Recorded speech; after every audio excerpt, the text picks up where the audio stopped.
porque eu aprendi que para ser empreendedor você não necessariamente precisa ir lá na junta comercial e fazer um contrato social e falar assim, agora eu sou empreendedor, sou empresário, alguma coisa desse tipo. Você pode começar sendo o intraempreendedor. Você pode começar a empreender dentro da empresa da qual você faz parte, né? Porque isso tem muito mais relação com a atitude que você tem do que efetivamente com a identidade de empreendedor, né? De dono de negócio que você precisa ter. Quando a gente sai da cadeira do executor e a gente vai para a cadeira de liderança, a gente tem uma troca de identidade, né? Então, assim, para cada coisa que você faz na vida, cada identidade que você tem, você carrega um conjunto de comportamentos e habilidades para aquela identidade. O maior inimigo do empreendedor e do líder é ele mesmo. Ele é o cara que se sabota. Eu sempre acreditei, né, e disse para todas as pessoas que trabalharam comigo que distribuir prosperidade é muito melhor do que gerenciar escassez. E olha que eu já tive na condição de gerenciar muita prosperidade, mas também tive que gerenciar muita escassez. Eu tenho muita gratidão por tudo que aconteceu ao longo de todos os meus anos, sejam de office boy, de colaborador, de executivo, de empreendedor, porque tudo eu consegui tirar bons aprendizados de todos os acontecimentos que aconteceram, dos bons, que são ótimos, e dos ruins, porque do lado da jornada tem muito aprendizado. A gente devia se unir debaixo de uma premissa, debaixo de um propósito, que é fazer a melhor década do Brasil desde nunca, né? Porque a pior década do Brasil desde sempre, a gente já teve. Então, como que nós podemos impactar a nossa sociedade, seja através daquilo que você faz, educação, tecnologia, saúde e tal, mas como eu entrego a melhor década do Brasil desde nunca. Essa geração, eu acho que tem esse compromisso.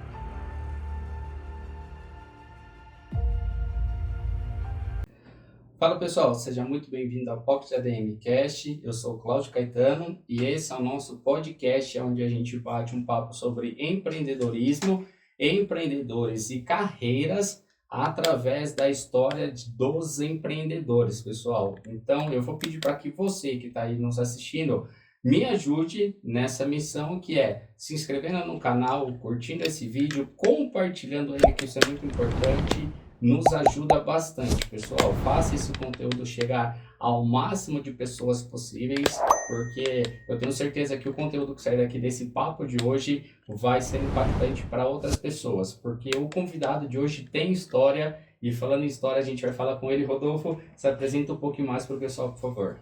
Legal. Boa noite, eu sou o Rodolfo Campitelli, sou jundiaense, motociclista, cachacista, adoro uma cachaçinha, sou pai, sou casado, então são muitas identidades aí, obviamente empresário, empreendedor, estou sempre firme e forte aí como um propósito de fazer o Brasil dar certo. Eu vou falar um pouquinho disso aí, um pouco do meu propósito de vida. Então é isso aí. Show de bola. E eu nem ia me atrever a falar sobre o seu currículo. Eu vi lá no LinkedIn, falei, por onde que eu começo, né? E aí acho que eu vou deixar essa abertura para você. Onde você começou profissionalmente? Quais foram os seus primeiros caminhos ali? Porque, de novo, o objetivo do podcast é entender que o seu sucesso de hoje, da onde ele veio, quais foram os caminhos que você trilhou. Cara, muito boa a sua pergunta, mas também tenho que, de alguma forma, concatenar aí muitos anos em pouco tempo aqui. Basicamente, eu comecei como, enfim, todo jovem que era, de uma certa forma, de uma família simples, né? Então, eu comecei como office boy, comecei dentro de um projeto dentro da própria Natura, né? Cosméticos em Cajamar. Enfim, sou de Jundiaí, então ia trabalhar em Cajamar. Lá fiquei por bons 5 anos, fazendo vários tipos de atividades, do ponto de vista de assistente administrativo, né? Então fui subindo lá dentro, líder de serviços, até um determinado momento que eu decidi que eu precisava, eu não era herdeiro, eu descobri que eu não era herdeiro e que eu precisava mudar a minha história através da educação, e então acabei fazendo vestibular em São Paulo e fui fazer publicidade em São Paulo, né? Nesse momento, foi a primeira grande mudança da minha vida, porque eu passei a efetivamente, logo no primeiro ano, a trabalhar dentro do mercado de publicidade. Uhum. Então, eu trabalhei numa empresa que foi uma grande escola para quem trabalha com comunicação, com publicidade, e teve a oportunidade de começar trabalhando com digital lá nos anos de 2000 e alguma coisa, Uhum. que foi quando eu comecei, chamava Agência Clique. Essa empresa não existe mais, ela foi vendida por um grupo nipo-britânico, mas foi uma grande escola. Eu fiquei lá por 8 anos, tive uma história muito significativa, muito interessante dentro dessa empresa, porque eu aprendi que para ser empreendedor você não necessariamente precisa ir lá na junta comercial e fazer um contrato social e falar assim, agora eu sou empreendedor, sou empresário, alguma coisa desse tipo. Uhum. Você pode começar sendo intraempreendedor. Você pode começar a empreender dentro da empresa da qual você faz parte, né? Porque isso tem muito mais relação com a atitude que você tem do que efetivamente com a identidade de empreendedor, né, de dono de negócio que você precisa ter. Foi uma casa que eu intraempreendi muito. Né? Então, para cada projeto que eu trabalhei e que eu trabalhava, eu tinha essa pegada muito de olhar de dono, como que a gente consegue entender a gestão dos projetos, como que a gente consegue melhorar o atendimento do cliente, como olhar o cliente como centro, como foco. Eu sempre fui dessa área, né, da área que dentro da publicidade é uma área que olha muito para o cliente, que faz o customer service, que olha para o cliente e tende a entender suas dores, tem que ter muita empatia. E eu gostei muito, mas no final das contas você está dentro do negócio, o negócio precisa dar resultado, porque esse resultado precisa ser compartilhado, né? Prosperidade precisa ser compartilhada. E eu formei muito as minhas convicções, né? Eu vou falar de convicções depois no final aqui, né?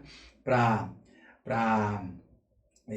galera, mas foi mais ou menos assim que eu comecei a minha história, né? Então, eu saí desse primeiro trabalho, digamos assim, que foi um trabalho onde aprendi muito, aprendi os bons modos de como que faz um trabalho, né? Sendo lá começando a entregar envelope, e depois fiz essa jornada de começar no trabalho efetivamente e conhecer o intraempreendedorismo através dessa empresa que foi a Agência Clique, lá da qual eu permaneci por muitos anos. E depois a jornada é um pouco mais longa que isso. Que legal. Vamos falar sobre o intraempreendedorismo. Eu, particularmente, acho isso muito forte, muito poderoso, mas ele é pouco falado, via de regra. Ele não é tão midiático quanto ao empreendedorismo de fato, de você ir na junta e abrir um CNPJ, né? Da onde que surgiu essa de você ser intraempreendedor? Foi o incentivo que veio até você para que você intraempreendesse, ou você já tinha de fato dentro de você esse mindset aí de cabeça de dono? Eu acho que essa é uma resposta que eu não consigo voltar e te falar assim, ó, foi exatamente isso que aconteceu, né? No final das contas, o ser humano, né, a existência precede a essência. Ou seja, eu existo primeiro e depois as coisas vão acontecendo na minha vida, né, e aí eu vou efetivamente mudando e caminhando. É o caminhar da vida que vai te moldando, né? Então, uma abelha, ela é uma abelha desde que ela nasce, então ela tem essência. Né? Um cavalo, um ser humano não, dependendo de onde que ele nasce, de qual ambiente que ele está inserido, ele vai ter uma série de crenças, de comportamentos, de habilidades, né? E vai formar uma identidade diferente. Então, eu sempre gostei muito, né, de trabalho, de negócio, né? Eu me lembro, desde quando eu estava na infância, minha mãe já, enfim, trabalhava numa empresa que era uma empresa metalúrgica alemã, então tinha todo um dress code dentro da empresa, ela chegava toda bem arrumada em casa, né? Então eu gostava de ver a minha mãe naquela né, identidade enfim, de uma profissional, então eu admirava aquilo, então eu sempre de alguma forma quis e tive uma relação boa em conseguir ser um bom profissional, trabalhar de um jeito legal. O que eu sempre busquei foi de alguma forma entender como que o negócio acontecia, né? Então, quando eu consegui de alguma forma, na minha visão, decifrar né, sem ter nenhum tipo de, enfim, fazer publicidade. Obviamente depois eu fui fazer um conjunto de outros cursos de especializações, pós-graduações, MBA em gestão, né? E eu até brinquei a vida inteira que eu falei assim, eu não sou publicitário por formação, mas eu sou gestor e administrador por vocação, assim, por vontade, por desejo. E aí eu acabei, mesmo sem todas essas ferramentas, entendendo que no final das contas, cara, o negócio rodava por, cara, gero que venda, gero receita, consigo ter uma boa operação, né, entregar bem, deixar meu cliente feliz, entregar valor para aquele cliente. Quanto mais valor eu entregava para aquele cliente, mais feliz aquele cliente ficava. Cara, mais resultado eu gerava para a empresa. No final das contas, era uma empresa muito interessante que tinha um plano de bonificação e um incentivo interessante para as pessoas que desenvolviam esse trabalho. E eu comecei a entender como que a máquina funcionava e que se eu gerasse mais prosperidade para o empreendimento, de alguma forma aquela prosperidade viria até mim. Então, legal. Acho que foi uma casa que teve os incentivos corretos, tive assim, gestores espetaculares dentro desse começo, né, de vida profissional, e entendi que se eu pudesse colaborar com o aumento de prosperidade do empreendimento, de alguma forma aquilo voltaria para mim. E aquela coisa, quando você gosta e quando você consegue enxergar que de alguma forma a prosperidade chega até você, eu nem sabia que intraempreendedorismo partia disso, né?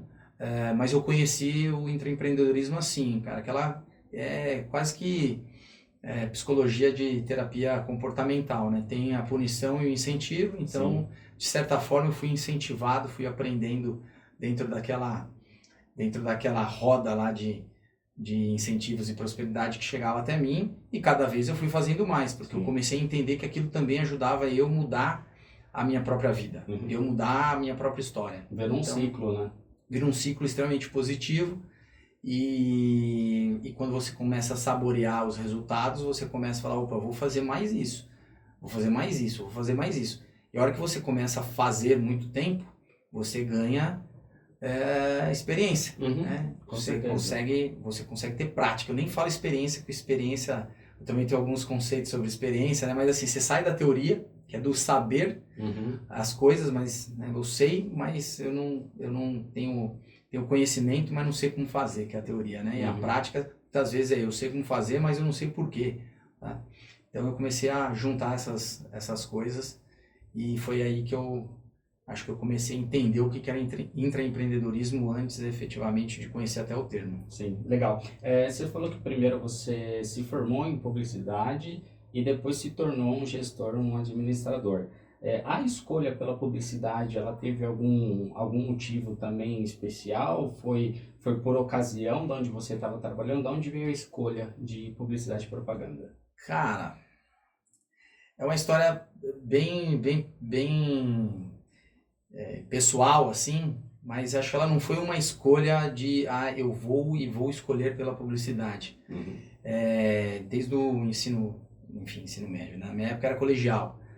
Desde o colegial eu gostava muito de história, era a minha matéria favorita e eu queria fazer história. Então eu prestei faculdade, passei em história, tive a oportunidade inclusive de passar no ensino superior público, né? Dentro de história. E aí, conversando com pessoas das quais eu admirava, das quais eu modelava na época, né? Eu conversei com várias dessas pessoas. A minha mãe falou para mim assim, Rodolfo, você faz a história, você faz a escolha que você quiser, mas eu acho que história você vai, né, ter dificuldade, você não tem muito campo e tudo mais. E no final das contas, ela falou, não quero te convencer a nada, conversa com pessoas que você admira, que você modela, né? Então, com fulano, com Beltrano, lá eu fui conversar com esses meus amigos, familiares que eram mais experientes do que eu e tudo mais. E que, de certa forma, reforçaram a mesma mensagem que a minha mãe já tinha me dado.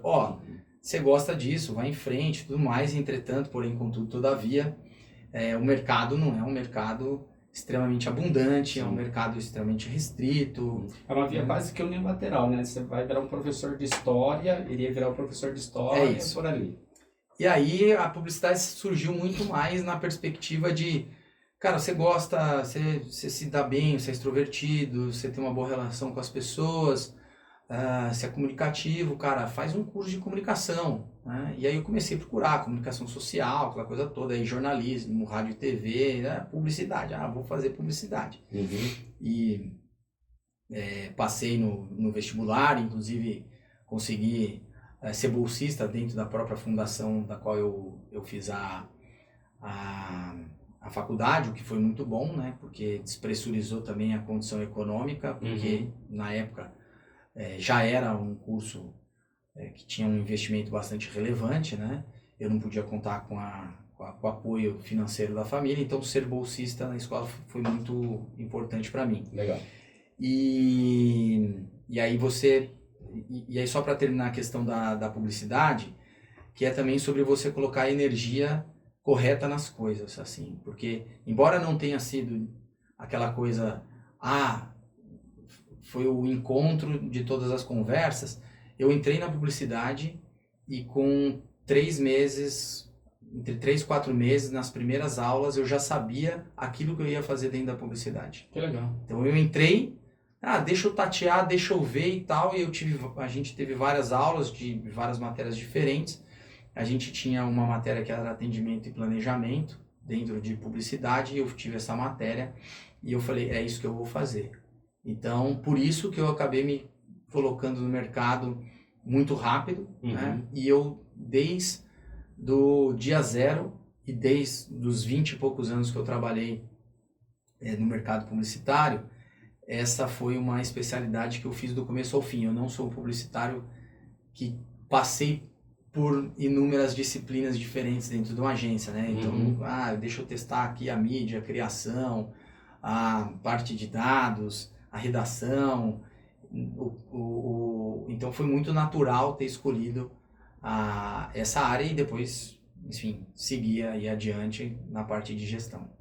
O que fez você escolher essa área? Foi alguma coisa de identificação pessoal mesmo? De repente, a oportunidade que o mercado estava latente na época, da onde veio a...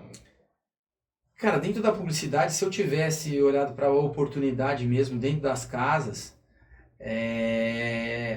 eu não escolheria a área de atendimento e de gestão de negócios, porque historicamente a publicidade sempre teve outras disciplinas que remunerou melhor e que tinha muito mais apelo, vamos colocar assim. Apelo e tinha muito mais reconhecimento dentro do mercado, né? A gente recentemente aí teve o falecimento do maior publicitário brasileiro, que é o Washington Oliveto, que é um cara oriundo da área de criação. Então, os profissionais de criação sempre foram muito mais reconhecidos, tiveram muito mais palco, né? E espaço dentro da área, mas a verdade é que eu nem sabia o que era criação, eu nem sabia o que era mídia, eu nem sabia o que era nada. Tinha 3 meses que eu estava lá na publicidade, estava conhecendo, e tem hora que o santo bate, né? Então eu me lembro que na própria explicação da matéria, o que os profissionais da disciplina faziam, a negociação, a intermediação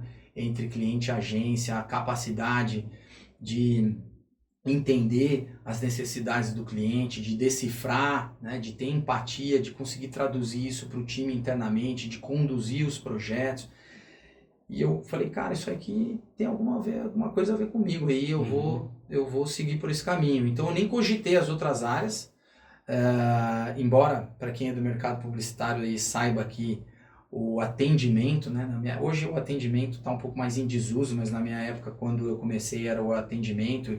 Então, é uma disciplina que sofreu bastante bullying ao longo da história, que era o atendimento, era o motoboy de luxo, tinha os apelidos e os jargões, porque no final das contas é uma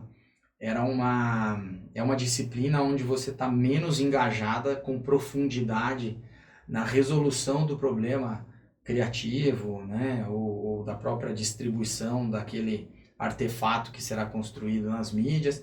Então você sempre está lá com uma participação muito grande, né, junto do cliente, e também trazer essas informações dentro da empresa e tudo mais.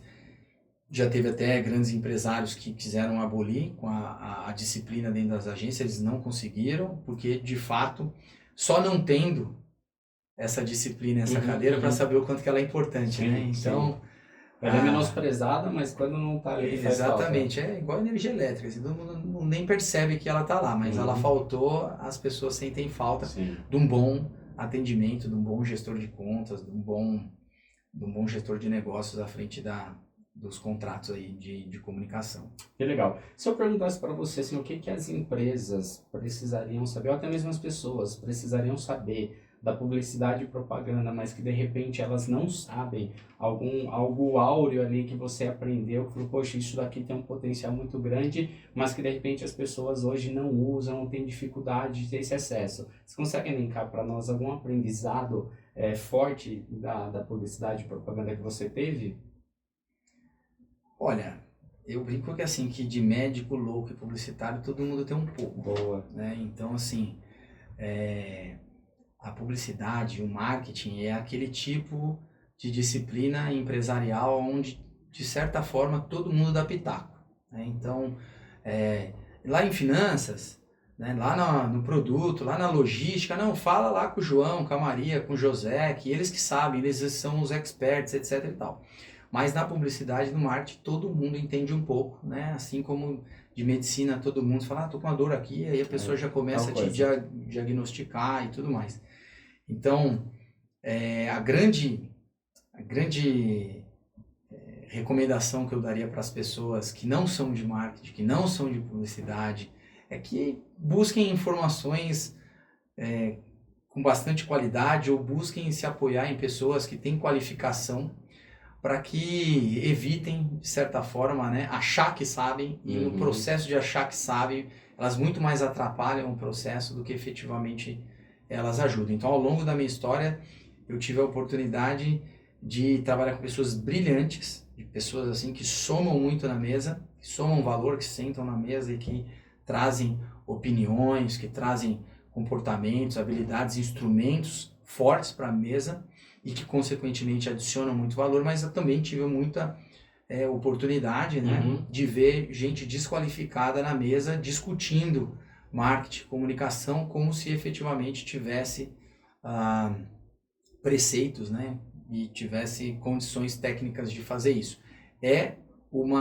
Como todas as outras áreas de ciência, é uma área técnica, é uma área que precisa ter conhecimento, é uma área que precisa ter experiência, né, então você não chega num A380 para pilotar porque você pilota a bicicleta, entendeu? Então, essa é uma analogia bem interessante e da qual eu acho que é um ponto que eu acabei vendo ao longo do tempo aí, essa opinião exacerbada de todo mundo sobre aquilo que vai ser colocado como comunicação para as empresas. Legal. E sobre a sua descoberta da vocação pela administração, pela gestão? Imagino também que ela tenha sido natural à medida que você foi galgando novas posições aí nos projetos, mas eu queria que você detalhasse um pouquinho mais, porque, de novo, embora esse podcast seja sobre empreendedorismo, o intraempreendedorismo é a essência disso aqui também, né? E imagino que nesses projetos que você foi entrando, começou os primeiros gerenciamentos ali, deve ter tido também algum momento que você, poxa, eu acho que eu sou mais administrador do que publicitário. Teve esse momento ou também fluiu naturalmente? Eu acho que é uma pedrinha de seixo lá no rio, né? Que ela vai no começo, ela vai se atritando, e ao longo, percorrendo todo o caminho do rio, ela está deformada, mas ela está completamente diferente. Eu acho que o primeiro atrito que a gente precisa promover profissionalmente, assim, o que eu recomendaria para todo mundo que está dentro de uma empresa com desejo e vontade de empreender, ou mesmo pessoas que queiram empreender de alguma forma, assim, cara, tem alguém para modelar. Tem alguém que você olha e fala assim, eu admiro essa pessoa, eu consigo beber dessa fonte, eu consigo estar com essa pessoa aqui do meu lado e de alguma forma essa pessoa me faz melhor. Não dá para, especialmente no começo da sua vida, você não ter uma liderança e não ter alguém que você possa modelar, que você possa admirar, alguém que você possa falar assim, caramba, eu consigo tirar, né, dessa pessoa algum tipo de comportamento, conhecimento, ferramenta, alguma coisa que me faça melhor. E aí eu acho que onde eu tive uma, assim, eu tive uma generosidade da vida, porque eu tive líderes fantásticos. Que legal. Tive pessoas que, primeiro, que, enfim, acreditaram em mim, né? Então, para você ter uma ideia, tem uma passagem específica sobre crenças, né? Quando eu quis ir para São Paulo, e eu queria trabalhar na área, eu já estava lá no primeiro ano da faculdade, mas eu já tinha uma experiência prévia de 5 anos trabalhando, né? Então, já tinha uma experiência até de gestão de equipe, que eu com 18 anos comecei a gerenciar a equipe e tal, tinha uma oportunidade para trabalhar nessa empresa, na agência Clique, e eu fui contratado para uma vaga que era um estágio. E aí a pessoa que me contratou, uma pessoa fantástica, chama Patrícia Masco, ela me perguntou como que ela falou, cara, mas e aí, você vai aceitar só tenho essa vaga de estágio? Eu falei, não, eu quero. E aí a gente entrou lá num bem bolado de condições econômicas, financeiras e tal. Eu falei, se você gostar de mim, pô, depois em algum momento você vai ter que me efetivar, porque eu vou mudar para São Paulo, eu vou vender meu carro, aquela coisa toda. E aí, passou 2, 3 dias, ela me ligou e às vezes, muitas vezes, quando a gente se encontra, a gente já teve a oportunidade de conversar, ela falou assim, eu te achei um cara muito louco, né, com a proposta que você fez para entrar na empresa e tal, mas alguma coisa no meu coração dizia para dar aquela oportunidade para você. Legal. Então, teve uma coragem também do meu lado de ir lá e falar assim, ou vai, né, então... eu tive vários milestones na minha vida aí de usar um pouco dessa coragem, inclusive estou no momento que eu tenho usado demais essa coragem para o futuro. Então essa coragem de abraçar a incerteza, por mais que seja duro, e quanto mais você vai amadurecendo, quanto mais você vai assumindo as responsabilidades, vai ficando mais difícil de você assumir e de lidar, né, com as decisões que você toma. Mas eu diria que, sem sombra de dúvidas, o que me fez ser um bom gestor foi porque eu tive gestores incríveis como líderes, né? E que me formaram um cara numa fase muito importante da minha vida, entre seus 20 e 30, né? Entre os 20 e os 30, acho que é uma fase da vida assim, muito importante para você ter formação, para você procurar pessoas que realmente você possa modelar, que você possa fazer sentido na minha vida. Então, eu, como falei, tive, assim, só numa rápida tocada que assim, e todos esses caras estão hoje muito bem, né? Mas assim, essa pessoa que me contratou, depois a minha primeira gestora, a Laura, hoje ela é presidente de uma empresa no Canadá. Depois eu tive outros 2 gestores que, enfim, teve a oportunidade de também ser empreendedor, vendeu a empresa, que é o Maurício. O Gustavo também está super bem, hoje também fez uma mudança. Cara, tem um André, que é um cara espetacular, Douglas, enfim, Fabiano, são caras que de alguma forma foram meus gestores diretos. E mais importante, você precisa ter também pessoas que, mesmo tendo uma gestão direta, né, você possa olhar, não olha só para quem está em cima. Às vezes, no meu caso, eu tive a sorte de quem estava me liderando diretamente ser pessoas incríveis.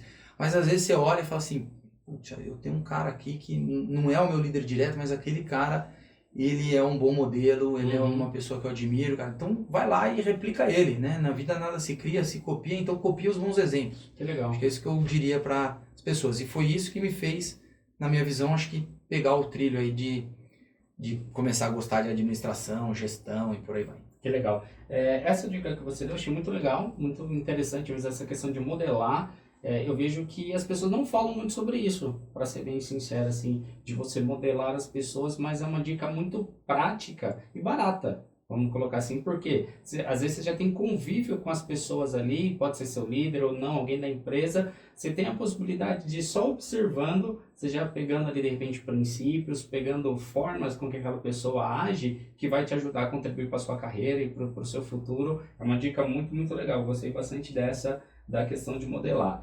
E aí, eu imagino que ao longo da sua carreira também foi chegando aquele momento aonde você começou a se ver agora na posição daquelas pessoas que você admirava, que você modelava.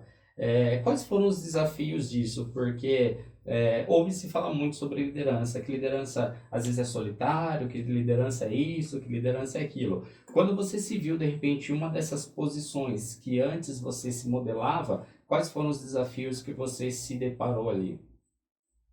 Bom, a primeira coisa é que quando a gente sai da cadeira do executor e a gente vai para a cadeira de liderança, a gente tem uma troca de identidade, né? Então, assim, para cada coisa que você faz na vida, cada identidade que você tem, você carrega um conjunto de comportamentos e habilidades para aquela identidade, né? Então, por exemplo, né, fazer uma metáfora aqui da vida comum. Você é solteiro e aí você é casado, então você tem habilidades, comportamentos de solteiro. Aí você casa, você passa a ter habilidades e comportamentos de casado. Aí você tem filho, então você passa a ter habilidades e comportamentos de pai ou de mãe. Então você não pode simplesmente continuar com as suas habilidades e comportamentos. E toda vez que você muda de identidade, você geralmente não tem as habilidades e os comportamentos necessários para exercer aquilo, né? Então, eu dei um outro exemplo lá da aviação, né? O cara que tirou o brevet e ele vai andar num teco-teco, ele tem poucas habilidades e comportamentos. E aí depois ele vai na escala da aviação subindo, até ele chegar num grande avião. Então, a primeira coisa é você se dar conta dessa clareza, ter a clareza de que você está mudando de identidade. Porque a primeira coisa você sai provavelmente do melhor desempenho, da melhor performance naquela identidade anterior. Então aquela coisa, sou um grande especialista aqui de administração, especialista na minha área e sou nota 10, e aí sou promovido, vou virar o gerente. Quando você é promovido, você muda de identidade. Você sai de especialista, você vai para gerente. E a hora que você virou gerente, você precisa de outras habilidades, de outros comportamentos para ser gerente. Então, provavelmente, você vai ser o pior gerente da roda da empresa. E muitas vezes isso traz um grande complexo aí, né, para você de realmente não tá fazendo a coisa certa, né? Então, caramba, será que eu sou o impostor? É a síndrome do impostor que acontece, né? Nesse começo. Então, ter essa clareza é a primeira questão, porque inevitavelmente todas as vezes que você muda, você tem uma performance que você precisa adquirir, os comportamentos, com isso você precisa ter resiliência, você precisa ter calma, precisa ter tranquilidade, de falar, opa, peraí, não sou o primeiro a passar por isso e também não vou ser o último. Todo mundo que vai fazer esse processo vai passar. E também, cara, buscar apoio, não só do ponto de vista de modelar pessoas, mas também do ponto de vista, cara, de educação, de ferramentas. Então, toda vez que você muda de identidade, você precisa buscar ferramentas claras com instituições certas, corretas, que vão te dar as ferramentas, né? Então, eu me lembro que, por exemplo, quando eu recebi uma missão de ser diretor da área, né? Eu era muito jovem, eu já era muito experiente, então eu tive a oportunidade de conduzir um grupo grande de pessoas e virar diretor do departamento aos 28 anos. Então, para mim, era uma responsabilidade muito grande e, além de tudo, tem as crenças que você carrega. Além dos comportamentos, habilidades, etc., você tem as crenças, cara. Pô, peraí, eu olhava para o meu lado, lá da empresa, vários gestores muito mais velhos, muito mais experientes do que eu, né? E então aquilo me trazia medo, me trazia, enfim, ansiedade, né? Então, ter essa clareza e buscar a ferramenta, eu lembro, eu fui lá e fui fazer um MBA em gestão econômica, em administração, para trazer uma prótese para mim naquele momento. Então eu precisava entender mais de negócios, eu estava numa interlocução diferente também, o meu cliente estava mais qualificado, né, do outro lado. Então eu fui buscar sempre não deixando de lado quem é a pessoa que você está modelando. Agora não é mais aquela pessoa que eu subi, agora é outra, né? Às vezes eu estou modelando uma pessoa que nem trabalha comigo, já estou modelando uma pessoa de mercado. Então, combinar isso com desenvolvimento, né? Desenvolvimento realmente de trazer as ferramentas corretas para dentro da tua personalidade, do teu jeito. E uma das coisas que fez bastante diferença para mim, eu acabei ao longo da minha jornada, enfim, eu fui mudando de empresa, mas eu trabalhei num grande grupo de comunicação global que tinham 110 mil funcionários no mundo. Caramba. E eles tinham um programa chamado Route 500, que eram os 500 profissionais do grupo no mundo que estavam sendo preparados para efetivamente ser os próximos responsáveis pela operação, responsável pelo PNL mesmo, né, daquela operação, não que seriam os presidentes das grandes operações, mas das menores. E eu me lembro que aí eu tive a oportunidade de fazer um programa de coach de liderança mesmo, profissional, né? Então uma empresa foi lá e deu todo um programa pra gente, uma mentoria, cara, quais são todas as ferramentas que você precisa e tudo mais. E ao longo desse processo, teve muita participação da questão do entendimento e da gestão emocional. Cara, como que eu posso, de alguma forma, escutar melhor? Como que eu posso ter mais empatia? Como que eu consigo montar um time que tenham habilidades complementares? Porque grande dificuldade como líder é que você geralmente acaba sendo muito afável naquilo que você é muito ruim. Desculpa, né? Você é afável naquilo que você é muito ruim, tá certo. E você acaba sendo muito crítico, né, naquilo que você é muito bom.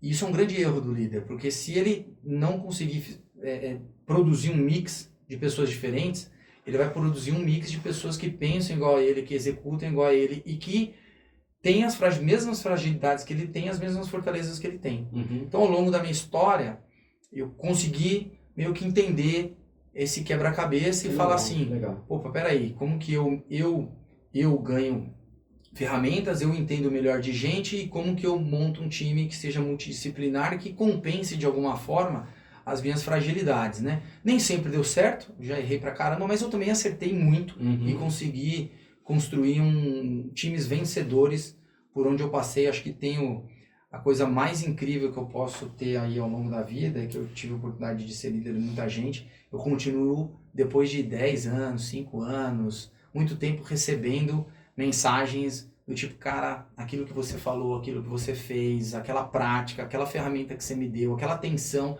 fez diferença na minha vida e eu sou muito grato, né? Então, de certa forma, tentei na minha vida sempre repassar para a minha liderança aquilo que eu consegui de alguma forma, né, beber dos meus líderes. Cara, que legal. Eu vou pedir para que você, por favor, fale um pouco mais sobre essa questão de formar times, porque eu vejo que é de fato uma dificuldade que as empresas, os empresários de modo geral têm. É um desafio que é plenamente possível de se vencer. Você venceu, formou muita gente boa, igual você mencionou. Dê dicas efetivas para as pessoas que estão nos ouvindo de possíveis caminhos a considerar na hora de formar um bom time. Porra, essa é difícil, essa é a pergunta de $1 milhão. Não, e essa é para o pessoal de casa anotar, porque essa aqui vai sair de graça por aqui, mas para quem anotar vai valer muito, hein? Tem uma coisa que eu sempre brinco, que o maior inimigo do líder, ou o maior inimigo do empreendedor, isso inclusive eu sempre brinco, não, mas é uma brincadeira séria, porque inclusive está em pesquisas da Endeavor, do Sebrae e tudo mais. O maior inimigo do empreendedor, do líder, é ele mesmo. Ele é o cara que se sabota. Porque geralmente ele não confia na equipe, ele centraliza as decisões, muitas vezes, ou na grande maioria, ele entende que ele precisa resolver aquela atividade, que sem resolver aquela atividade as coisas não vão dar certo. O líder precisa, antes de liderar, ele precisa se entender, ele precisa conhecer ele próprio. Legal. Né? Então, sem um líder se conhecer, entender as suas fraquezas, as suas fortalezas ele não conseguir tomar boas decisões, ele não ter as ferramentas corretas para tomar boas decisões e para montar um time, provavelmente ele vai montar um time no esquema Zeca Pagodinho, deixa a vida me levar. E fazendo isso, não deixar a vida me levar, ele vai provavelmente montar um time que não necessariamente esteja comprometido com o sucesso empresarial, mas muitas vezes ele vai montar um time que o quê? Compreenda as próprias questões individuais, né? Então, como que eu protejo a minha liderança, eu protejo as minhas falhas, eu protejo a mim mesmo como um líder. Então, o bom líder é o líder que se expõe. Né? Formar bons times tem a ver com exposição. Com exposição, primeiro, do próprio líder. O que eu sou bom, o que eu sou ruim. E o que eu preciso dentro desse time para que a gente compreenda e forme um time vencedor. Né? Você imagina se um líder do time, né, imagina um jogo, né, que o técnico ele era um ex-goleiro. Ele vai colocar 11 goleiros no campo? Ele não pode fazer isso. Então ele precisa entender aquilo que ele é bom, aquilo que ele é ruim e saber montar exatamente as pessoas conforme a necessidade e a atribuição que aquela função tem, que aquela necessidade de trabalho tem. Então, conhecer ele mesmo e conhecer o trabalho é muito importante. Porque voltando para essa analogia, então se o cara é goleiro, ele não vai colocar 11 goleiros, mas ele precisa entender de futebol, ele precisa entender de tática, ele precisa entender da estratégia. E aí dentro da capacidade dele e da capacidade de visualizar o jogo, aí sim ele vai entender, opa, peraí, João, Maria, José, Paula, tal, cada um aqui tem as suas habilidades corretas para jogar o jogo que eu preciso que seja jogado. Né? Então, eu diria para todo mundo que precisa montar um bom time, cara. Antes de montar o time, se conheça como líder, se conheça como pessoa, se reconheça nas suas fortalezas e nas suas fragilidades e entenda do que você está fazendo. Porque senão você não vai conseguir montar um time que definitivamente vai fazer, né? Não adianta colocar lá o Bernardinho, um cara incrível, mas bota ele para ser o técnico de futebol da seleção brasileira.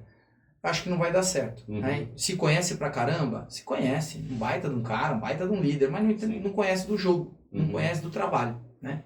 Então acho que esse é uma boa dica que eu posso dar para todo mundo aí que almeja de alguma forma formar uma liderança e formar times vencedores. Eu não tenho dúvida, foi uma bela de uma dica. E de graça, hein, galera? A nota é essa, viu? Porque essa foi muito boa. E, inclusive, enquanto você falava, me deparou com uma questão que você falou agora há pouco também, que eu imagino que muitos líderes acabam tendo uma crise de identidade. Eu gosto muito da forma com que você fala, é bem didático, né? Essas figuras que você usa penetram bastante no entendimento. Quando você falou agora há pouco em relação à troca de identidade, às vezes o próprio líder também tem essa crise de identidade, né? Porque eu vejo muito líder que, aquilo que você falou, ele era tão bom na etapa anterior, que às vezes ele, pela frustração de estar ali numa posição onde ele é o pior, ele tenta, de repente, querer voltar a ser um ótimo executor. E, na verdade, não. O papel dele agora é outro. Ele precisa entender que é uma nova identidade, por isso que você falou de a pessoa se conhecer e entender que agora, poxa,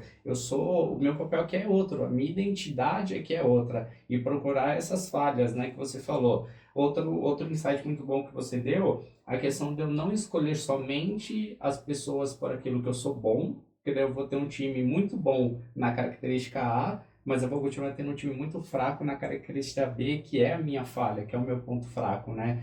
Então, a visão geral que você traz, que você trouxe para nós, foi muito positiva, muito boa mesmo. Vou levar essa para a vida, pode ter certeza. Caminhando um pouquinho mais adiante na sua carreira aqui, né? Nós estamos falando de você já numa posição de gestão, né? Qual foi o próximo passo? Né? Ou foi passos laterais, foram passos acima, aonde você está no seu momento de carreira até esse ponto da história? Cara, assim, depois de eu atingir uma posição executiva dentro dos empreendimentos dos quais eu trabalhei como colaborador e colaborei com projetos incríveis, eu tinha sempre uma certeza que eu queria empreender, eu queria olhar para o negócio efetivamente agora não como intraempreendedor, mas como empreendedor, ter a dor do dono, identificar, e aí eu tive a oportunidade de me juntar a um projeto muito vencedor, um projeto muito interessante, fundado por uma publicitária também, que desenvolveu a primeira agência de conteúdo editorial para as marcas no Brasil, ainda em 2008. Então imagina o seguinte, só para te dar um pouco de contexto, tá? Em 2007, Steve Jobs lança o iPhone, que revolucionou praticamente toda a comunicação do mundo, né? Então, a gente está falando de um ano logo depois disso. Então, as marcas, elas passaram a se comunicar de uma maneira completamente diferente com seus consumidores. E aí ela teve a ideia de fazer essa agência. Essa agência, ela basicamente liderou sozinha essa agência até 2015, 2016, aí ela me convidou para ser sócio da empresa. Eu passei então a integrar o corpo, né, de sócios, também com a responsabilidade de operação. Fui o CEO dessa empresa por 5 anos. A gente trabalhou de uma maneira muito acelerada. Depois de 5 anos, fizemos um projeto de sucessão. Eu passei a ser o CEO da empresa. E essa empresa, ela setuplicou o resultado, crescendo mais de 3 vezes a receita. A gente chegou a ter 100 colaboradores dentro do projeto, atendendo marcas incríveis, né? Então a gente trabalhou para a Samsung, para a Honda, para o iFood, para o Google, para a BRF. A gente trouxe marcas para o Brasil, então agora está a onda do bet, né? Mas muito antes disso, a gente trouxe uma marca sueca para o Brasil chamada Betsson. A gente, mais do que trazer e fazer todo o projeto de go-to-market dessa empresa no Brasil, nós fomos reconhecidos, recebemos prêmios de criatividade, de eficiência em comunicação com esse case. A gente teve muita oportunidade de trabalhar para muitas empresas de maneira relevante, e eu sempre brinquei, né, dentro da minha vida dessa mudança, de sair, né, de um executivo que estava bem e tudo mais para um empreendedor, e sobre o resultado que você precisa lidar com aquela decisão que você toma. Toda vez que você toma uma decisão, ela é uma decisão que te gera um rompimento com alguma coisa, né? Então, vamos lá, eu estava na identidade de executivo de uma empresa, e eu tomei uma decisão de sair para ser empreendedor. Então, eu rompi com a minha identidade anterior, né? Então, isso são várias identidades que você pode ter na vida, assim, nossa, eu sou uma pessoa que fui no médico, sou sarcopênico, e ele recomendou que eu vá para academia para ganhar músculos. Cara, eu vou ter que romper com o meu estilo de vida anterior, né? Eu vou ter que deixar de ser sedentário, deixar de comer nutrientes com com baixo valor nutricional, vou ter que comer proteína, eu vou fazer um monte de coisa para ganhar músculo, certo? Então, é sempre um rompimento. Então, a hora que você rompe com a vida de executivo e vai para o empreendedor, cara, é uma outra vida, com uma nova dinâmica, com um novo nível de compromisso. Agora você também é responsável pelo negócio. Se o negócio dá lucro, você está bem, mas se dá prejuízo, você tem um problema. Então você passa a viver o empreendimento de uma maneira muito mais profunda, muito mais real, né? Então, assim, intraempreender é incrível. Cara, eu sempre brinco assim, se você ainda não conseguiu abrir a tua empresa, e você não conseguiu ter... Cara, intraempreenda, não seja o funcionário, não faça o mais do mesmo, porque se você fizer mais do mesmo, se você entregar aquilo que está simplesmente esperado, você vai ter E tá tudo bem se você quiser fazer isso, mas se você quiser ser um outlier e tudo mais, entrega um pouco mais, você vai ser recompensado por isso. Que legal.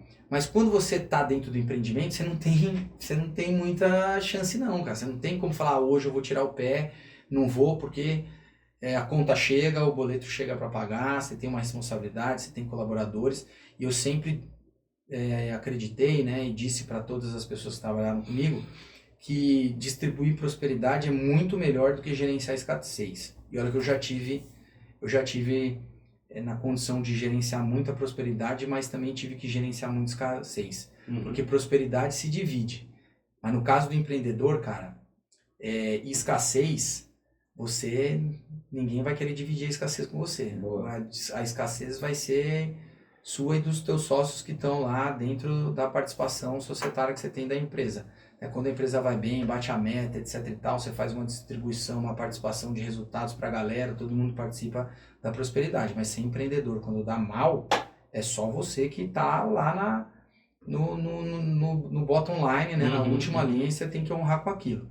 Então, dentro desse processo, acho que foi um processo muito interessante, de muito aprendizado. Fiquei nessa empresa quase 8 anos, 7 anos e meio. A gente teve resultados satisfatórios, financeiros muito positivos. Se eu não me engano, eu não tenho esse dado exatamente de cabeça, eu acho que eu fiquei na empresa por 77 meses. E no meio desses 77 meses, a gente passou por uma pandemia de mais ou menos 18 meses, que dentro do mercado, pelo menos do nosso mercado, muitos dos nossos colegas tiveram grandes problemas. A gente também teve algumas dificuldades, né? Principalmente naquele começo da pandemia, cliente cancelando o contrato, reduzindo o contrato, deixando on hold, né? A gente passou pela pandemia sem demitir nenhuma pessoa. Que legal. A gente conseguiu fazer um processo lá de ajuste, né, dentro da empresa, e ainda assim a gente conseguiu ter um resultado no final do ano muito positivo. A gente decresceu um pouquinho naquele ano, mas não foi nada absurdo, né? Eu acho que historicamente, se eu não estou enganado, a gente deve ter ficado assim, ter tido meses com prejuízo operacional, se eu não me engano foram 2. Então, cara, 2 de 77, né? Então acho que detalhe, sendo que boa parte desse foi de pandemia, boa parte, 18 meses de pandemia. 18 meses, só 2 de resultado negativo. 2 de 77, Poxa, né? Então, assim, cara, ter um empreendimento tem hora que vai dar alguma algum pequeno problema, algum desajuste, algum contratempo, né?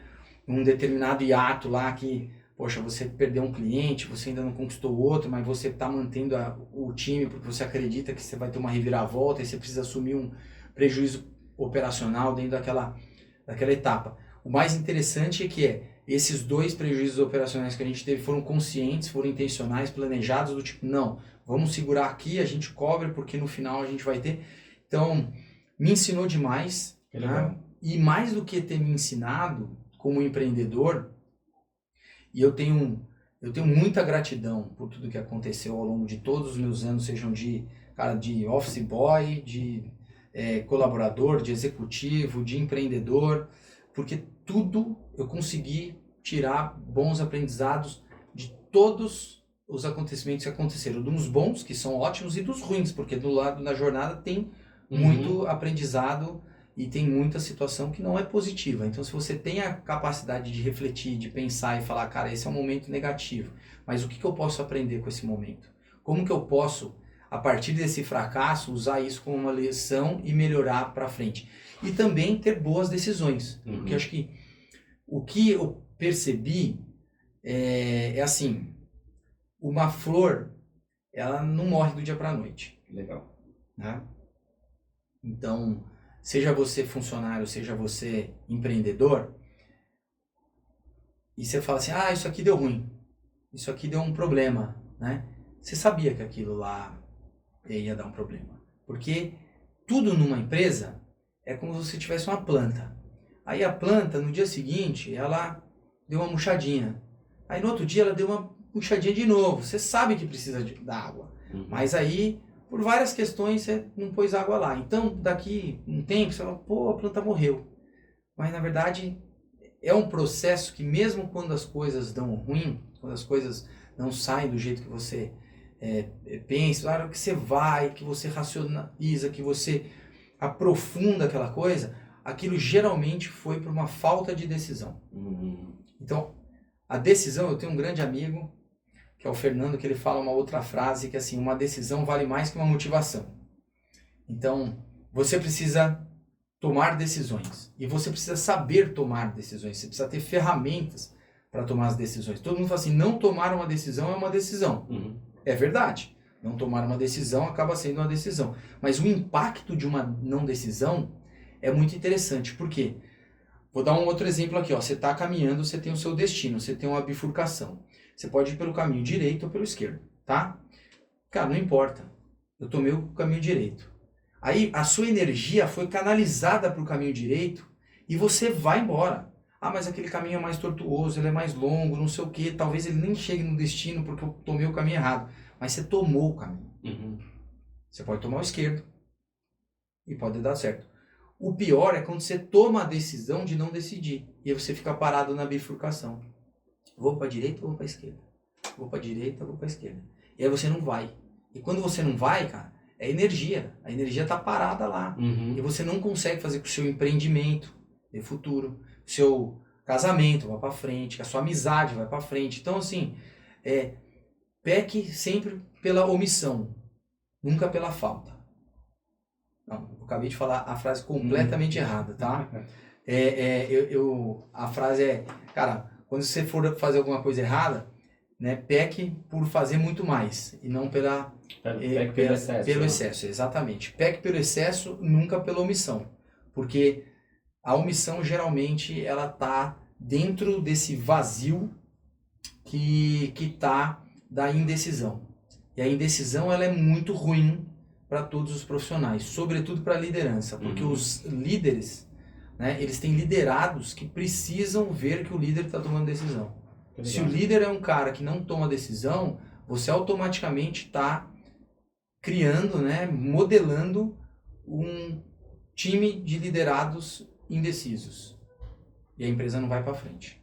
Cara, que ensino pesado esse, viu? Honestamente, você tá trazendo coisas aqui que é difícil a gente parar para pensar no dia a dia ali, tá? Tô achando muito interessante, especialmente essa questão da decisão. Porque às vezes as pessoas evitam tomar, elas fogem da decisão, né? Talvez por medo da responsabilidade, enfim, mas fugir da decisão pela visão que você trouxe aqui para nós é algo terrível, que interessante. Mas falando de momento atual, né? Teve esse empreendimento que não foi o único, estamos com uma nova fase, um novo empreendimento que está na virada de chave ali de novo, né? Fala um pouquinho mais para nós do seu momento atual. Atual/futuro, né? É interessante você falar sobre a questão da decisão, né? E aí, assim, a minha vida, cara, boa ou ruim, ela é sempre um conjunto de decisões que eu fui tomando. E, obviamente, quando você toma uma decisão, vem todas as coisas com ela, né? Os medos, as objeções, os sentimentos de frustração, as paralisações. Acontece com todo mundo. Mas a gente precisa saber lidar com isso. Então, basicamente, o que aconteceu dentro dessa jornada empreendedora? Eu sempre gostei de gestão e eu passei, bem no final, mais ou menos, desse processo empresarial, né? Eu acabei tendo a oportunidade de fazer parte de um grupo de investidores, de fazer alguns investimentos anjo. E eu acabei liderando uma rodada dentro de uma empresa, né? A gente tinha lá um grupo de investidores, vários investidores, eu acabei liderando o processo de fazer o investimento numa startup e por conta de liderar esse processo, eu ganhei entre aspas, né? Mas ganhei a responsabilidade de ter uma cadeira no conselho dessa empresa e no final das contas era um conselho consultivo, a gente se encontrava lá com uma certa recorrência e aí o CEO compartilhava o planejamento estratégico, né, os indicadores, e aí a gente, olha, vai mais para a direita, vai mais para a esquerda, e se a gente fizer isso, fazer aquilo, blá, blá. E teve um determinado momento, quando eu fui jantar com esse empreendedor, né, com esse CEO dessa startup, e ele fez um comentário comigo que foi muito legal. Ele falou, cara, você produz, né, você soma muito valor na mesa com a gente, é muito gostoso de escutar as suas ideias, enfim, o seu jeito de posicionar as coisas, né? As intenções que você coloca, as estratégias, a gente gosta muito, você provoca, mas provoca de um jeito que dá vontade de seguir a sua provocação, a gente não se sente em nenhum momento uma provocação agressiva, é sempre uma provocação que gera valor pra gente e tal. E ele falou, cara, você devia fazer disso aí o seu trabalho, né? Mas foi numa brincadeira, assim, a gente tomando um vinho de noite. E eu falei, cara, será que eu acho que eu tenho talento para fazer isso mesmo, né? E aí eu fiz um processo de reflexão, um processo de autodesenvolvimento, e eu comecei a entender que todas as coisas que eu sempre falei ao longo de 20 anos, como publicitário, gerindo empresas, na área de negócio e tal, que aquela frase que eu falava, eu sou publicitário por formação, mas eu sou administrador e gestor por vocação, cara, eu gosto disso, eu faço isso. Falei, pô, chegou a hora aqui de eu tomar uma decisão, de fazer uma mudança, né? E aí foi nesse momento que eu tomei uma decisão de sair da sociedade onde eu estava, que era uma sociedade que sempre, né, não adianta a gente falar assim, olha, tem sociedade perfeita, tem casamento perfeito, tem amizade perfeita, então todo mundo tem as suas dificuldades, mas era uma sociedade que a gente muito mais celebrou, né, do que enfrentou dificuldade. A gente, ano após ano, a gente sempre teve crescimentos, a gente sempre teve coisas positivas, mas chegou num determinado momento onde eu me via muito mais fora do que dentro. E aí é importante que a gente também tenha a honestidade com a gente e também com os outros, né? Porque eu estava na identidade de CEO da empresa. Existia uma expectativa que eu fosse o CEO e tivesse os comportamentos, as habilidades, tal, para continuar fazendo. E achei que era bastante honesto e transparente com os meus sócios de falar, olha, eu não quero mais essa identidade para mim, eu quero fazer uma outra coisa e tudo mais. A gente acabou fazendo um acordo, eu saí e logo em seguida eu tive que tomar uma decisão também, né? Que foi, e agora? O que eu faço? Nesse momento, sempre você tem medos, receios, aquelas crenças que você escuta desde que você é muito pequeno, elas vêm muito à tona, será que vai dar certo? Será que eu vou conseguir? Né? Hoje, né, eu já não sou mais aquele menino de 20 anos que podia virar para chefe e falar, não, fica sossegado, eu mudo para São Paulo, se você gostar de mim, você me contrata, se você não gostar de mim, tá tudo bem, você me manda embora, eu sou o único prejudicado, cara, sabe? Então, pô, sou pai de família, né, tenho responsabilidades econômicas, responsabilidades financeiras, tenho pessoas que dependem de mim, né? Então, a decisão, ela pesa muito mais.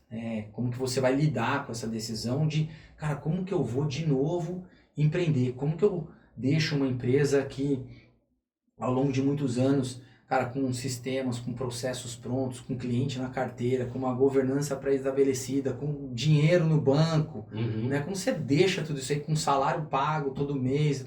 Como que você deixa e no mês que vem você vira o desempregado todo dia, né? Diariamente. Eu brinco que, cara, o empreendedor de início, ele é espírito de desempregado todo dia, cara. Ele acorda de manhã e fala, cara, qual que é o produto que eu preciso fechar, depois como que eu vou entregar esse negócio, o que eu preciso vender, para quem que eu vou vender. Legal. E aí foi um momento muito interessante, foram uns 2-3 meses para eu acertar mais ou menos essa operação, e foi muito tenso, né? Então, no sentido de começar, mas assim, cara, eu vendia, eu entregava, eu ia no cliente, eu chegava de noite e emitia a nota fiscal para o cliente, no outro dia eu acordava, ia prospectar, depois ia almoçar com o cliente, né? Então, fazia aquele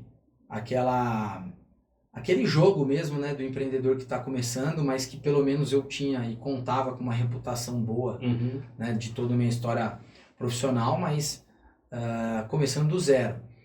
Dentro desse momento, você fica muito feliz porque você acaba tendo muitas pessoas que te suportam, te apoiam, abrem as portas, outras que você achava que ia abrir também não abrem.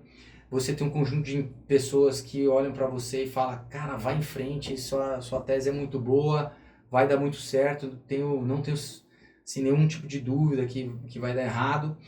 E também tem pessoas que, pelo contrário, né, alimentam o teu medo, alimentam o seu receio, do tipo, o que você está fazendo, cara, é besteira, meu, vai dar errado, é uma loucura, você tem um monte de responsabilidades, você está deixando uma posição, cara, volta pro mercado, vai trabalhar com fulano, vem trabalhar comigo, enfim, você tem todas essas questões, mas eu decidi ir em frente, e então acabei fundando uma empresa que enfim, eu tenho mais novidades para te contar, mas só para para te falar um pouco dessa jornada aí que está completando 9 meses, que foi uma jornada do quê? De fazer aceleração, crescimento e transformação para empresas, né? Então, hoje o meu ICP está muito consolidado em empresas que já passaram pelo momento aí de iniciação, né, de startup, que já estão passando inclusive pelo momento de scale, né? É muito mais empresas que estão crescendo de maneira acelerada para, no final das contas, estabilizar a sua operação, amadurecer a sua operação e ter um ganho de valor. Muitos desses empreendedores têm produtos incríveis. Eu tenho trabalhado com empreendedores assim fantásticos. Os caras, eu sempre brinco, é muito bom estar em mesas que você não é o mais inteligente. É até bom você ser o mais inteligente em um outro assunto, sabe? Mas é muito ruim quando você tá num determinado momento que muitas das disciplinas que você está conversando, você é o cara mais preparado. Então eu não gosto disso. E trabalhar com empreendedores fantásticos, empreendedores que têm produtos muito bons, que têm otimismo, que têm obsessão por crescer, obsessão por construir coisas apaixonantes, para mim tem sido muito bom. Eu sempre trabalhei na área de serviços, né? Então, agora eu tenho feito assessoria de crescimento para vários clientes que têm produto. E ver a paixão que o cara que desenhou aquele produto tem em melhorar, cara, é o release que sai toda semana, né, que tem um deploy novo, com mais funcionalidades, e a comunicação para o cliente é muito bom. Todavia, muitos desses empreendedores, justamente a fragilidade é o que? É na gestão. Então são empreendedores que não conhecem do produto, conseguem operar bem esse produto e conseguem até vender esse produto, mas quando você olha numa perspectiva mais abrangente da gestão da empresa, são empresas que não têm ainda sistema de gestão confiável. Né? Então ela não sabe, ela está operando, mas cara, esse é o estado atual. Qual que é o estado desejado? Para onde você vai? Né? Qual que é a sua tese daqui 3 anos, 5 anos? Se é uma empresa que está construindo para fazer um build to last, né? Então assim, está sendo construída para ser preservada, você vai passar isso para os seus filhos, você vai construir uma empresa para ser vendida, qual é a tese? E como que você gerencia isso? Qual que é o resultado da tua empresa? Né? Do ponto de vista econômico, do ponto de vista financeiro, do ponto de vista gerencial, qual que é o tempo médio que os clientes ficam aqui, qual que é o ticket médio, quais são as estratégias que você tem para fazer de upsell, cross-sell. Então, são muitas coisas que você consegue acelerar uma empresa, né? São vitaminas que você consegue colocar dentro dessa empresa, que na grande maioria das vezes o empreendedor que está lá, ele está mergulhado no produto, na operação, ele não está conseguindo ver de fora. E aí eu ajudo o empreendedor a olhar um pouco de fora essa operação e colocar as vitaminas corretas para ele crescer. Sem sombra de dúvida, nesses 9 meses tem sido um caminho muito interessante, porque todas as empresas que eu trabalhei, sem exceção, embora a gente está num momento de macroeconomia dura, né, vários segmentos, difícil, um ano de eleição também, todos eles cresceram. E eu tenho clientes que cresceram 20%, mas eu tenho clientes que, outlier, estão crescendo 80% frente ao ano passado. Né? Então isso me deixa muito feliz, porque isso faz parte um pouco do propósito que eu desenhei, que é ajudar os empreendedores a crescerem os seus negócios, transformarem o negócio e a vida deles, né? É o que você falou, distribuir prosperidade. Essa é uma das coisas que você falou desde o começo do nosso episódio também, que dá para ver que você prefere distribuir prosperidade, ajudar as pessoas a construírem essa prosperidade do que gerir, igual você comentou, gerenciar na escassez. Que legal. E se é tão voltado ao resultado, ao crescimento, que a sua própria empresa bebeu da sua própria fonte e ela está passando por um processo também que demonstra que os próximos passos vai ser um crescimento absurdo, correto? Correto. Enfim, é um prazer estar falando para vocês em primeira mão aqui, mas esse processo foi quase um processo de gestação, né? Porque quando a gente completando aqui 9 meses de operação da Alquimia, que é uma empresa, enfim, que foi fundada por mim, que a gente ajudou várias dessas empresas a acelerarem e a crescerem durante esse processo, né? A gente desenvolveu uma metodologia proprietária de crescimento ao longo desses 9 meses. E, mais uma vez, né? O que as relações que você construiu ao longo da sua vida podem também ajudar você a costurar um futuro brilhante. Nas últimas semanas, eu tenho conversado com um grande amigo e um cara espetacular, também que tem muita experiência no mercado de marketing, de publicidade, é um empreendedor de ciclo completo, porque ele, enfim, empreendeu, vendeu as suas próprias empresas e entendeu que o M&A, né, que são as fusões e aquisições, era um formato muito interessante de fazer crescimento, aceleração e de dividir prosperidade. Né? Porque, olha que interessante, eu estava num evento e eu fiz uma apresentação para 30 empreendedores. Né? E dentro desse evento eu comecei a apresentar e eu fiz uma pergunta simples para todos os empreendedores que estavam lá. Eu pergunto assim: quem aqui tem casa? Não importa se você aluga, se você é a sua casa proprietária, mas imagino que todo mundo mora numa casa, né? Quem sabe o valor da casa? Os 30 levantaram a mão. Quem aqui tem carro? Todo mundo levantou a mão. Tal. Eu quero comprar teu carro agora. Todo mundo sabe quanto o valor do carro? Todo mundo levantou a mão. Aí eu perguntei: bom, quem é empresário aqui, né? Todo mundo levantou a mão e falou assim: quero comprar a sua empresa. Qual é o valor da sua empresa? Quem aqui tem o valor da sua empresa na ponta da língua? Teve um empreendedor que levantou a mão. Empreendedor. E esse é um pouco do retrato do Brasil. Sim. O retrato dos empreendedores. O empreendimento, ele é o maior ativo que o empreendedor pode ter.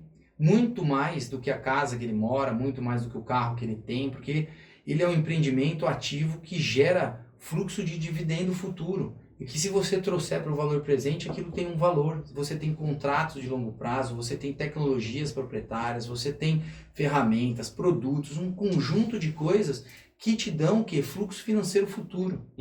E esse fluxo financeiro futuro, somado aos ativos intangíveis que você tem dentro da sua empresa, você tem um valor.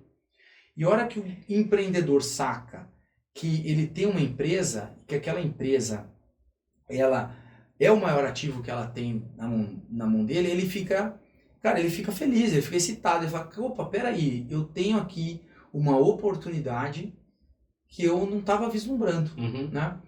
E dentro dessa conversa, o Alon, que é um grande amigo e que é o fundador da Pipeline Capital, nós tivemos uma conversa e aí ele fez uma proposta. Ele está incorporando, né, a Alquimia, os clientes da Alquimia, e nós estamos lançando uma unidade de negócio especializada em crescimento para M&A. Então, ou seja, nós vamos apoiar, primeiro nós vamos entender e apoiar o relógio do empreendedor, o ciclo de vida do empreendedor, porque antes do empreendimento a gente tem que entender que fase que aquele empreendedor está. Ele está numa fase mais energizada, ele está numa fase de crescimento, é uma fase mais madura, né? Então a gente vai entrar para ajudar ele a acelerar, a crescer através de uma metodologia própria, uma metodologia que guarda a correlação com todos os ativos que têm liquidez dentro do mercado. Enfim, é uma empresa que, para você ter uma ideia, nos últimos 4 anos, acho que foram feitos mais ou menos uns 25 deals de venda de empresas. 25 em 4 anos, para quem não entende, talvez de M&A possa ser um número, número pequeno, 25 negociações. Cara, 25 negociações significa mais ou menos vender uma empresa a cada 45 dias. Né? Não necessariamente eles acontecem nesse período, todas concomitantemente, né? Então pode ser que em um mês são 3 deals que saem, e aí fica 4 meses sem ter, mas quando você estica mais ou menos isso, é muito importante. E quando você tem 25 transações, sobretudo no mercado de tecnologia, de comunicação, de martech, de edtech, você tem transformação de vida. Porque você imagina que, dependendo do produto que você tem, e até, enfim, hoje eu estava lendo uma matéria que um grande player de logística, de marketplace, está interessado numa empresa de tecnologia para compor aí seus negócios. E aí, 15 vezes o múltiplo de EBITDA. Cara, o que é 15 vezes o múltiplo de EBITDA? É basicamente o seguinte, é você vender sua empresa por 15 vezes o lucro que ela tem naquele ano. Então é como se você tivesse antecipando 15 anos de lucro daquele. Ah, mas eu posso aumentar muito minha empresa nos próximos anos? Você pode, mas você também tem que correr os riscos, trabalhar, tá lá na jogada do negócio. Ou se você tem um ativo, você transfere aquele ativo para uma outra entidade, para uma outra pessoa, e aquilo tem esse nível de potencial. Então, o M&A ele é muito sobre transformação e mudança de vida para quem vende e de vida para quem compra também. Né? Então, inaugurar esse projeto dentro da Pipeline Capital, que é uma empresa que hoje está presente na Europa, presente nos Estados Unidos, no México, na América Latina, tem uma presença bastante robusta no Brasil, com sócios extremamente experientes, né? Então, assim, tem uma galera lá que é faixa preta em tudo que faz. Então, é muito interessante porque eu brinco, né? Eu tive a coragem de, há 9 meses atrás, um pouco mais, né? De sair, 11 meses, mas 9 meses tá nesse negócio, de construir e de fazer a gestação desse negócio, mesmo com todos os medos, com todas as dificuldades, com todos os contratempos, né? E os processos de ansiedade que a gente fica ao longo desse tempo, e você terminar esse processo com uma opção de incorporação de uma empresa moldando um produto novo e sabendo que o meu propósito de impactar a vida do empreendedor, de ajudar esses empreendedores a trazer gestão confiável, gestão profissional, trazer uma ferramenta, né, um ferramental muito melhor para esse empreendedor, pô, isso dá vontade de trabalhar e de acordar todo dia. Vou te dar um último dado aqui, que é o seguinte. Desde 1900, o Brasil, ele publica, né, na verdade, ele controla os dados de crescimento econômico. Tá? Então, estou falando de 1900, o meu bisavô estava vivo, né? Dependendo da pessoa, meu tataravô, talvez estivesse vivo ainda, estava vivo ainda em 1900. Então, de 1900 em diante, todas as décadas é fechado o crescimento econômico do Brasil. Eu cresci, né, nos anos 80 e o que eu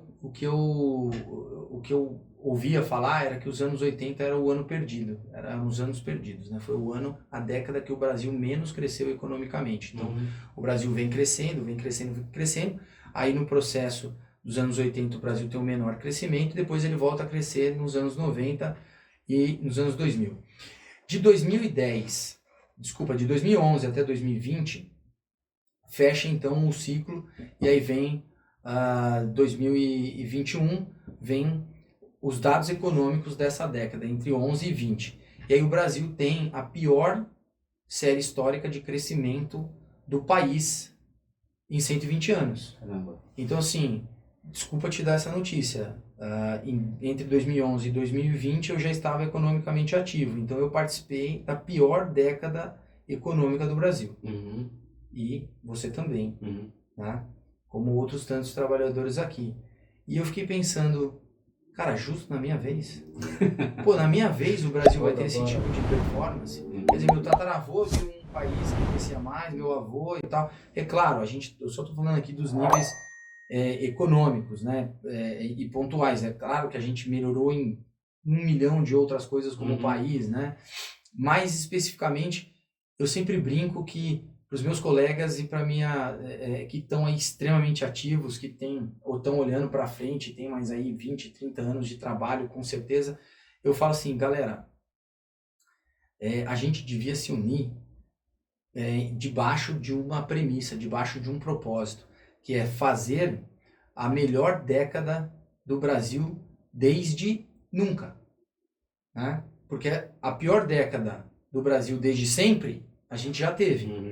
Então, como que nós podemos impactar a nossa sociedade, seja através daquilo que você faz, cara? Que legal. É educação, é tecnologia, é saúde e tal. Mas como eu entrego a melhor década do Brasil desde nunca? Essa geração, eu acho que tem esse compromisso e deveria andar em bloco para esse propósito. Isso faz parte um pouco do meu propósito de vida. Então, através dos empreendedores, impactar a vida deles, crescendo de maneira acelerada as suas empresas, para que eles possam ter eventos de liquidez, transformarem as suas vidas e, consequentemente, voltar a reinvestir dentro do ecossistema. E do Brasil a gente vai ter um país muito mais próspero e muito mais fortalecido para dividir essa prosperidade. Né? Acho que esse é o momento que eu estou vivendo nesse momento. Que legal. Pena que o nosso papo está chegando ao final, mas eu acho que ele chega ao final num momento bom, porque aí eu vou ter a deixa para o próximo episódio, onde eu vou querer saber quais foram esses próximos passos a partir de agora com a Pipeline, né? Pipeline Capital. Cara, eu estou muito feliz, muito contente de você ter vindo aqui, nos deu uma aula de muito valor, sendo bem transparente. Eu vou terminar esse episódio com uma mentalidade diferente. Vou iniciar ou continuar minha semana de uma forma diferente, com muitos dos insights e dos ensinamentos que você deixou aqui. Mas para não perder o costume, eu peço para os meus convidados trazerem uma frase para nós aqui, para deixar guardada no nosso coração essa frase. Diga a sua frase e também como é que o pessoal faz para te encontrar, de repente, nas redes sociais, contatos, fica à vontade aí. Legal. Bom, para me encontrar é fácil. Então, lá no meu LinkedIn, a pessoa pode me adicionar. Lá tem todos os meus dados, minhas informações, meu e-mail. Meu perfil no Instagram não é um perfil que eu não sou muito conteudista, né? Mas se quiser me seguir, vez ou outra, eu posto alguma coisa muito interessante lá. @rodcampitelli. E em relação à frase, eu sou um cara de frases. Você pode ver que ao longo da nossa conversa eu falei muitas frases que, de alguma forma, elas ajudam a formar um pouco o que eu penso, as dinâmicas com os meus clientes, com a minha relação profissional, de empreendedor, de empresário, por aí vai. Mas eu tive a oportunidade, eu tenho a oportunidade de ter um grande mentor, amigo, que é Alexandre Fialho. Esse cara é um dos grandes desenvolvedores de líderes no Brasil. E esse cara me ensinou a ter bastante, enfim, vontade, desejo de voltar lá para minhas práticas do colegial, né? Que é a aula de história, de filosofia e tudo mais. E tem uma frase de Nietzsche que diz o seguinte: as convicções são mais inimigas da verdade do que a mentira. Então, se você quer ser um colaborador, um empreendedor, um empresário, alguém que de alguma forma possa contribuir com o mundo, com o Brasil, com a sua família, seja flexível. Seja flexível. De alguma forma, olhe para você e para suas opiniões e se deixe, se permita mudar. Porque tem muita gente que as convicções que elas têm fazem dela ficar agarrada, muitas vezes, a crenças, agarradas a projetos, agarradas em situações que só estão trazendo tristeza, sofrimento, dificuldade, mas ela não consegue de alguma forma se libertar daquilo, né? Então, eu não iria para uma fogueira para defender a minha opinião. Não iria, definitivamente. Mas, com certeza, eu iria para a fogueira para defender o meu direito de mudar de opinião. Então, mudem de opinião, mudem de ideia, promovam flexibilidade, sejam novas pessoas a cada dia, não fiquem efetivamente apegados às suas crenças sem dar a chance de mudá-las. Uau, que incrível. Rodolfo, só tenho agradecimentos a te fazer. Opa. Queria deixar uma lembrancinha aqui do Pocket ADM Cash para você de coração. Dizer que eu estou muito honrado de ter você aqui. A gente se conheceu hoje e você tão generosamente trouxe tanto conteúdo aqui para nós. Eu fico muito contente, muito satisfeito com isso. Desejo toda a prosperidade do mundo para você, que você cresça muito, que seus negócios continuem a alavancar outros negócios. De novo, essa frase marcou muito para mim, essa questão de você distribuir prosperidade. Isso me pegou de um jeito especial. Então, obrigado de novo pela sua generosidade de estar aqui com a gente. Sinta-se sempre convidado para esse espaço, para contar as novidades que surgirão aí. Eu tenho certeza que não vai parar na onde parou, tem muita coisa para acontecer. Então, a Pocket é um espaço para você sempre que você quiser. E se você puder encerrar esse vídeo com o lema do nosso canal, eu vou ficar muito agradecido. Obrigado mais uma vez, viu? Legal. Gente, muito obrigado para todo mundo aí que acompanhou, que de certa forma aí deixou aí o seu tempo, né, para o nosso tempo aqui. Espero que de alguma forma esse conteúdo seja um agente de transformação na vida de vocês. Eu sou Rodolfo, eu sou Pocket, mas eu faço grande. Boa! Pessoal, se inscreve no canal, curte, comenta e compartilha, porque esse conteúdo você não se arrependeu, né? Foi bom demais. Muito obrigado do seu tempo e eu vejo você no próximo vídeo. Até mais!